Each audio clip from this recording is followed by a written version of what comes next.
यह कहानी आदित्य नाम के एक आदमी की है जो अपने सेठ से परेशान रहता था।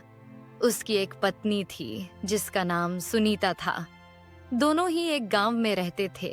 अरे सुनीता, अब तू ही बता, मैं क्या करूं?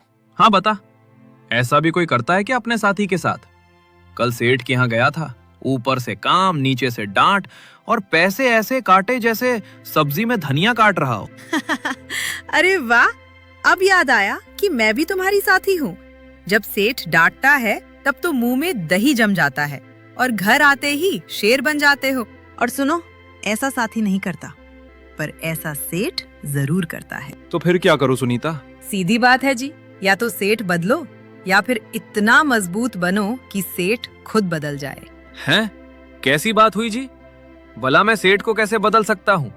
और वो देखने में इतना खतरनाक है कि अब ये सब छोड़ो, मेरे लिए खाना लगा दो, कल जाना है।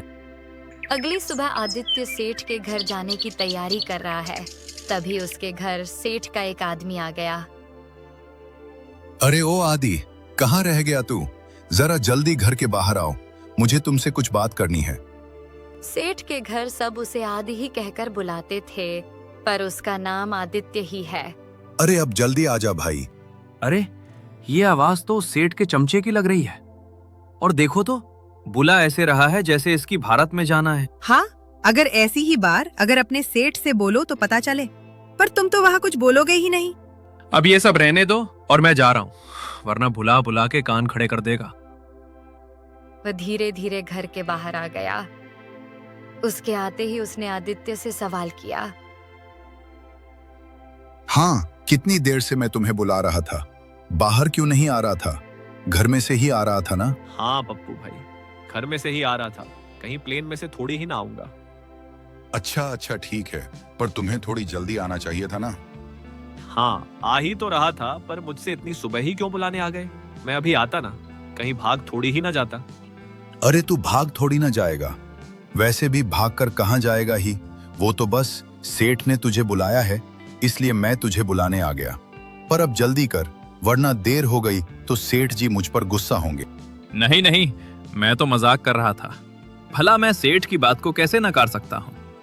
पर हमने सुना है कि तू हमारे सेठ को उल्टा सीधा कह रहा था, क्या ये सही बात है? नहीं, मैंने तो ऐसा कुछ नहीं कहा, पर चलो वरना देर हो जाएगी। आदित्य ने उसकी बात को बदल दिया और सेठ के घर की ओर निकल पड़ा। सुबह का मौसम होने के कारण गांव में नहीं सन्नाटा है, पर आदित्य अपने सेठ की बात को थोड़ी ही न ठुकरा सकता था। सेठ उनके गांव का सबसे अमीर आदमी था और उसका घर भी बहुत बड़ा बना हुआ था। ऊंची दीवारें, भारी फाटक और भीतर फैला हुआ। सेठ आराम से कुर्सी पर बैठा है। सोचते सोचते ही वे दोनों सेठ के घर पहुंच गए।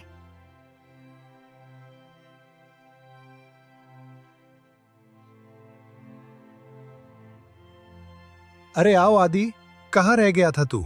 आने में इतनी देर क्यों लगी? आने में देर क्यों लगी? ये क्या बात हुई सेठ? मैं सही समय पर आया हूँ।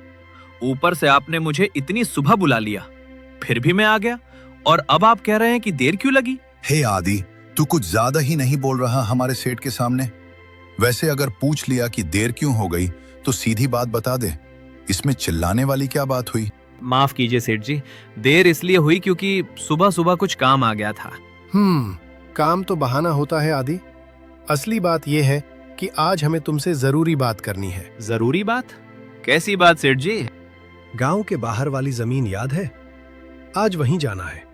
और हाँ, ये काम कोई और नहीं, तुम ही करोगे। पर सेठ जी, वहां तो लोग कहते हैं कि कोई आत्मा रहती है। अरे आदि, हमें सच्चाई जाननी है, अफवाह नहीं। और अगर सेठ ने कोई बात कही है तो सोच समझकर ही कही होगी। और हाँ, अब ज्यादा सवाल जवाब नहीं। आदित्य का जाने का मन नहीं था, पर वह क्या कर सकता था। उसने मना नहीं किया और गांव की हवेली की ओर निकल पड़ा।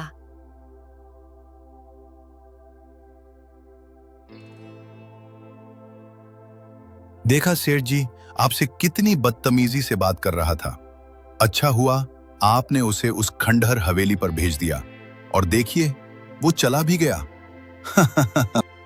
नहीं पप्पू, मैंने उसे कोई सजा थोड़ी ही दी है। मैं तो बस उससे अपना काम करवाना चाहता हूं। लेकिन अब उसे पता चलेगा कि डर क्या होता है। बहुत बहादुर बनता है ना। उधर आदित्य उस खंडहर हवेली की ओर निकल चुका था। उसका वहां जाने का मन बिल्कुल नहीं कर रहा था।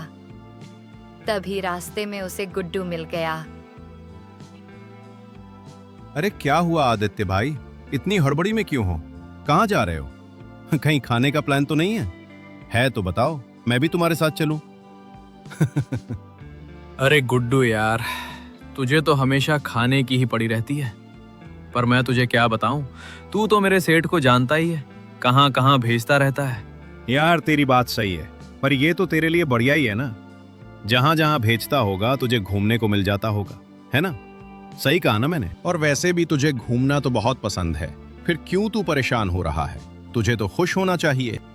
गुड्डू उसकी बात को पूरा सुने बिना ही बोलता जा रहा था। अरे यार तेरी बात सही है, पर तुझे पता है वो मुझे कहां कहां भेजता रहता है? वो मुझे डरावनी जगहों पर भेजता रहता है। और आज भी गांव के पास वाले उस खंडहर में जा रहा हूं, वहीं भेजा है मुझे। क्या वो तुझे ऐसी जगहों पर भेजते हैं? और लोग तो कहते हैं कि वहां कोई आत्मा रहती है। हाँ हाँ पता है यार, पर अब क्या करूं? कहा है तो जाना पड़ेगा, वरना चिल्लाएगा और ऊपर से उसका चमचा भी उल्टा सीधा सुनाएगा। पर वो तुझे ऐसी जगह पर क्यों भेजता है? बस ये जानने के लिए कि ये सब बातें सच हैं या अफवाह। क्या कोई इतना पागल भी होता है क्या?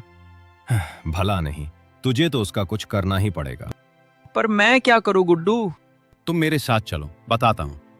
आदित्य उसके साथ निकल गया, पर उसे नहीं पता था कि वह उसे कहां ले जा रहा है। जहां पर वे लोग खड़े थे, वहां से गुड्डू उन्हें बहुत दूर तक ले आया। पर आदित्य को उसके सेठ की बात बार बार याद आ रही थी, जो सेठ ने आदित्य से कही थी। अरे गुड्डू भाई, तुम इतनी देर से मुझे कहां ले जा रहे हो? मुझे कुछ बताओगे भी या फिर ऐसे ही चलते रहोगे? मुझे तो उसकी कही हुई बात याद आ रही है। अगर देख लिया तो गड़बड़ हो जाएगी कि मैं उसका काम छोड़कर कहीं और जा रहा हूं, और ऊपर से उसके आदमी भी देख सकते हैं।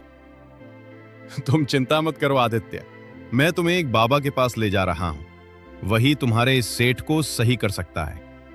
कुछ देर बाद वे दोनों उस बाबा के पास पहुंच गए, जहां बाबा बैठे हुए थे और उनके आसपास बच्चे बैठकर खेल रहे थे।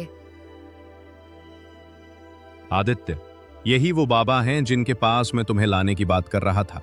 और देखो कितनी शांति से बैठे हैं। और हां, जो भी ये पूछें तुम बस इन्हें बता देना। पर क्या गुड्डू, मैं इन्हें क्या बताऊं?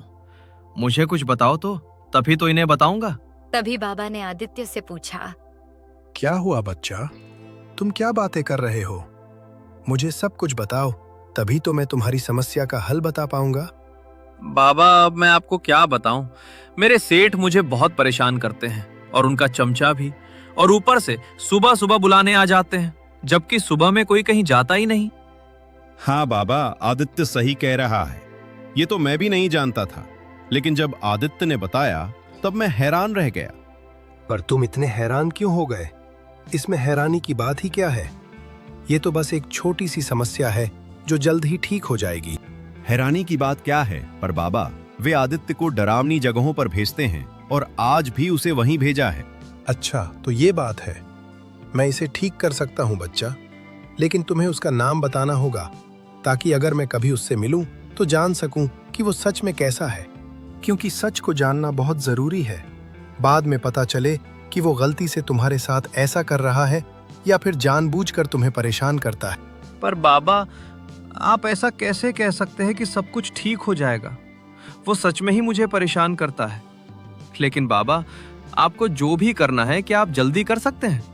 क्योंकि मुझे उस खंडर हवेली में जरूर जाना पड़ेगा। ओल्ड मैन, अच्छा ठीक है बच्चा, मैं जल्दी ही कुछ करता हूँ। और आज तुम जाओ, तुम्हें कुछ नहीं होगा। फिर देखना आगे क्या होता है। और हाँ, जब वह तुमसे कोई काम कहे तो कहना, ठीक है अभी करता हूँ, और फिर उस काम को तुरंत कर देना। ये कहते ही बाबा ने कुछ मंत्र पढ़े।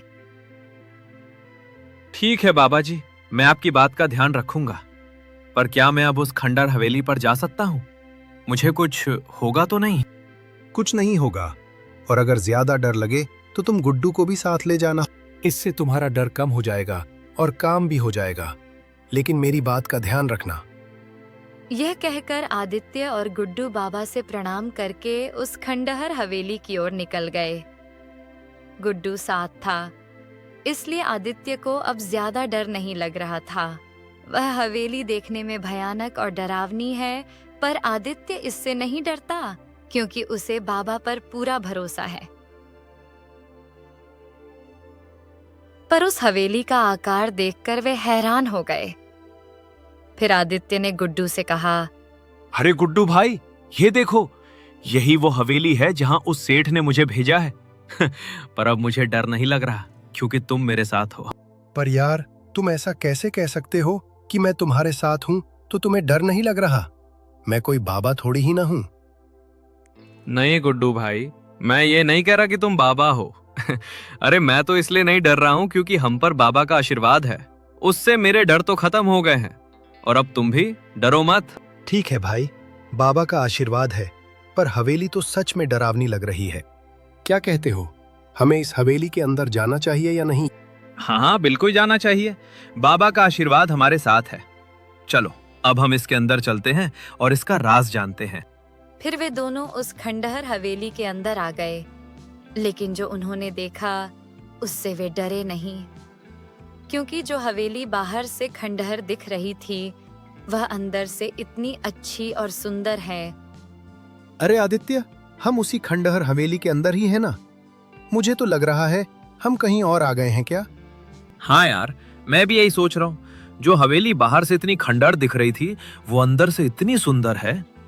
पर यार, ये बिस्तर पर कौन सोया हुआ है? हाँ, ये तो मैंने ध्यान ही नहीं दिया। उन्हें जगाओ, तभी तो पता चलेगा कि कौन है। वे दोनों आपस में बात कर ही रहे थे, तभी वह बूढ़ा आदमी उठ गया। अरे तुम दोनों कौन हो और यहाँ कैसे आ गए? कहीं चोरी करने तो नहीं आए हो?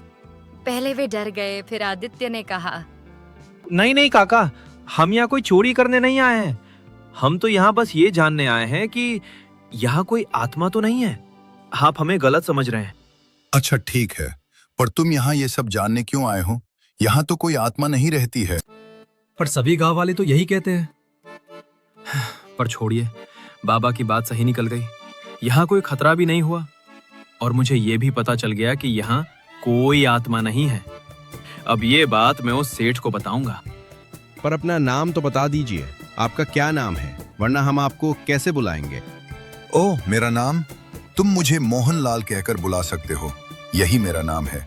लेकिन ये नाम किसी को बताना मत, क्योंकि मैं नहीं चाहता कि कोई मेरा नाम जाने। तुम लोग यहाँ आ गए इसलिए मैंने बता दिया। अच्छा ठीक है, हम किसी को नहीं बताएंगे। पर मोहनलाल काका, आपने ये नहीं बताया कि आप यहाँ आखिर कर क्या रहे हैं। बाहर से तो ये हवेली इतनी खंडहर लगती है, लेकिन अंदर से तो बहुत सुंदर है। सही कहा मोहनलाल काका। ये तो बताइए, आप यहाँ कर क्या रहे हैं? अच्छा सवाल है। मैं यहाँ किनारे की जो खेती है उस खेत की देखभाल करता हूँ, लेकिन मैं हमेशा यहाँ थोड़ी ही रहता हूँ। जब तक मेरा काम रहता है तब तक ही यहाँ रुकता हूँ। और रही इस हवेली की बात, तो यहाँ कोई रहता नहीं, इसलिए बाहर से यह खंडहर जैसी दिखती है, लेकिन अंदर से मैंने इसे ठीक और अच्छा करके रखा है। तो मोहनलाल काका, अब मैं और आदित्य जा रहे हैं, क्योंकि जिस काम से हम आए थे वो पूरा हो गया है। क्यों आदित्य, चलें? हाँ चलते हैं। तो काका, हम जा रहे हैं।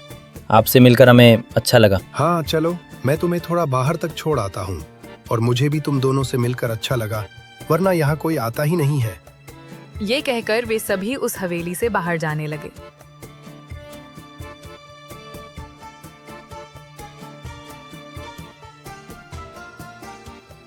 बाहर आकर मोहनलाल ने कहा, लो, अब तुम दोनों आ गए। मैं यहीं तक आया हूँ, लेकिन अगर कभी फिर इधर आना हो तो यहाँ जरूर आना। इसके बाद मोहनलाल अपनी हवेली के भीतर चले गए। रात होने वाली थी, इसलिए आदित्य भी अपने घर की ओर लौट आया और उसने अपनी पत्नी को सारी बात बता दी। क्या तुम उस खंडहर हवेली के अंदर गए थे? लेकिन क्यों? क्यों? अरे उसी सेठ ने भेजा था। वो कोई पागल वागल नहीं है। भला वह तुम्हें वहां कैसे भेज सकता है? लोग तो कहते हैं कि वहां कोई आत्मा रहती है। हाँ, पहले हम भी यही समझते थे, लेकिन अब नहीं, क्योंकि जो बाबा हमें मिले थे उन्होंने कहा था कि तुम्हें कुछ नहीं होगा, और वैसा ही हुआ। वहां कोई आत्मा नहीं थी। अच्छा, तो मोहनलाल काका वहीं रहते हैं क्या? हाँ, मोहनलाल काका उसी हवेली में रहते हैं। वे वहाँ अकेले रहकर खेतों की देखरेख करते हैं। इसी वजह से लोग गलतफहमी में उसे भूतिया हवेली समझ लेते हैं। चलो, कम से कम ये तो अच्छी बात पता चल गई कि वहाँ कोई आत्मा नहीं है। रात होने वाली थी, इसलिए सभी लोग खाना खाकर सोने की तैयारी करने लगे। अगली सुबह आदित्य बिना किसी के बुलाए ही सेठ के घर की ओर निकल पड़ा। रास्ता पूरी तरह सुनसान था, क्योंकि अभी भोर ही हुई थी। कुछ देर बाद आदित्य सेठ के घर पहुंच गया। उसी ओर से पप्पू आता दिखाई दिया। आदित्य को बिना बुलाए वहां देखकर वह चौंक गया। अरे ये क्या, आज तो ये बिना बुलाए ही आ गया। जरूर कल सेठ जी ने इसे जो काम दिया था वही ठीक से नहीं किया होगा। आज तो सेठ जी इसे अच्छे से समझाएंगे। इतना कहकर वह पीछे के रास्ते से दौड़ता हुआ सेठ के पास पहुंच गया। अरे क्या हुआ, तू इतनी तेज भागकर क्यों आ रहा था? क्या कोई शेर देख लिया क्या? अरे नहीं सेठ जी, मैंने जो देखा वो आप भी नहीं मानोगे। वो आदित्य बिना किसी के बुलाए ही आ रहा है। लगता है कल इसे आपका काम नहीं किया, इसलिए इसे अच्छे से समझाना पड़ेगा। तभी वहां आदित्य पहुंच गया। उसके आते ही सेठ ने सवाल किया।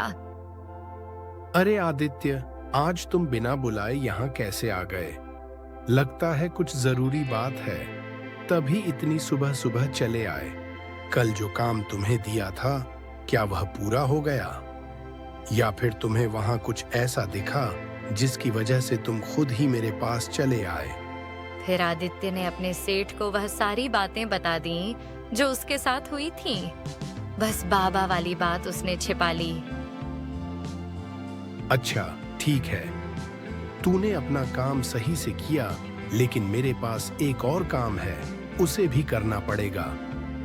जैसे ही सेठ ने यह कहा, आदित्य को तुरंत बाबा की बात याद आ गई। अच्छा ठीक है, मैं अभी आपका काम कर देता हूँ। बताइए क्या काम है? जैसे ही आदित्य ने यह बात कही, मानो सेठ का पूरा स्वभाव ही बदल गया। रुको आदि, ये काम तुमसे नहीं करवाऊंगा, ये काम पप्पू करेगा। आओ मेरे पास इस कुर्सी पर बैठो। सेठ ने आदित्य को अपने पास बैठाया, उससे देर तक बातचीत की और अंत में उसे माफी भी मांग ली। यह दृश्य देखकर पप्पू अंदर ही अंदर जलने लगा।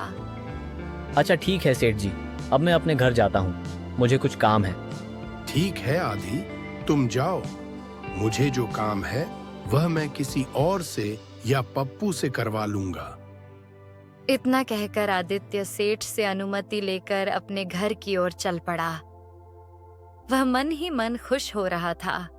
घर पहुंचते ही वह अपनी पत्नी को साथ लेकर उन बाबा के पास गया और गुडू को भी अपने साथ ले लिया, क्योंकि इस पूरी बात में गुडू ने उसका साथ दिया था।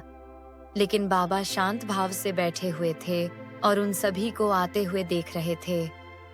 सुनीता, इन्हीं बाबा की वजह से मेरी सारी परेशानी दूर हुई, इसलिए तुम्हें भी इनसे मिलवाने लाया हूँ। आ गए बच्चा, आखिर तुम्हारी परेशानी दूर हो गई। मैंने कहा था ना, मैं तुम्हारी परेशानी दूर कर दूंगा। हाँ बाबा, तभी हम सब आपसे धन्यवाद कहने आए हैं, क्योंकि आपने मेरी परेशानी दूर कर दी है। बच्चा, तुम्हारा मन साफ है। अच्छे लोगों की मदद अपने आप हो जाती है, इसलिए मैंने तुम्हारी सहायता की। बाबा, अगर उस दिन आप न मिलते तो शायद मैं आज भी डर और परेशानी में ही जी रहा होता। बच्चा, डर बाहर नहीं, मन के अंदर होता है। जब इंसान सच और हिम्मत के साथ खड़ा हो जाता है तो बड़े से बड़ा सेठ भी बदल जाता है। बाबा, अब तो आदित्य पहले से ज्यादा निडर हो गया है। और दोस्त वही होता है जो मुश्किल समय में साथ खड़ा रहे। तुमने भी अपना फर्ज निभाया है। बाबा, आपकी कृपा से हमारे घर में फिर से शांति आई है। इसके लिए हम सदा आपके आभारी रहेंगे। आप जब भी इस ओर आएं, हमारे घर अवश्य पधारिएगा। ठीक है बच्चा, अवसर मिला तो मैं अवश्य तुम्हारे घर आऊंगा। बाबा के ये शब्द सुनकर आदित्य की आंखों में सुकून झलक आया। उसने हाथ जोड़कर आखिरी बार बाबा को प्रणाम किया